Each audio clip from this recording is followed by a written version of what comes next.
မင်္ဂလာပါမင်္ဂလာပါ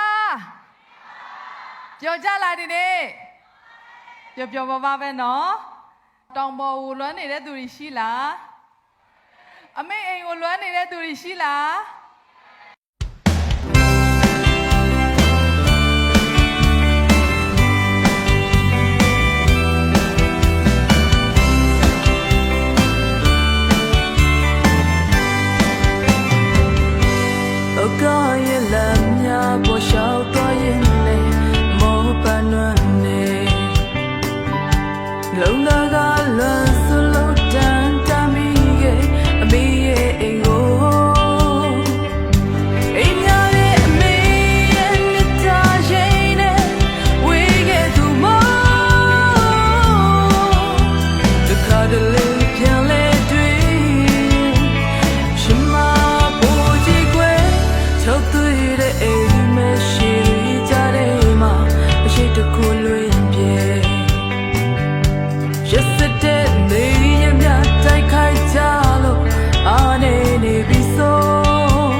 မျိုးပြလို့နေမိုးစနစ်မှာ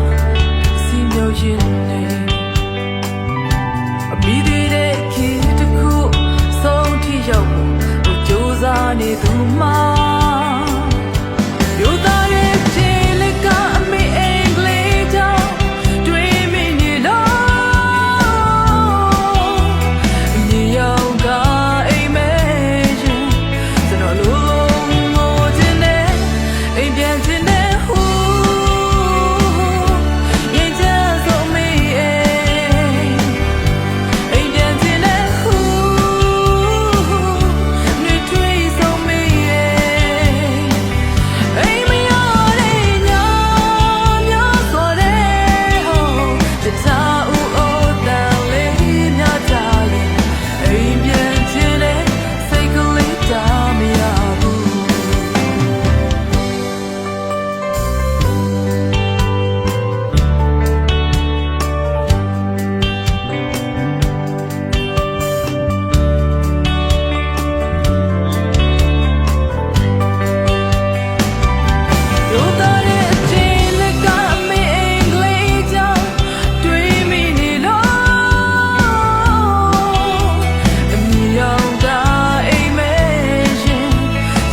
အိမ်ပြန်ချင်တဲ့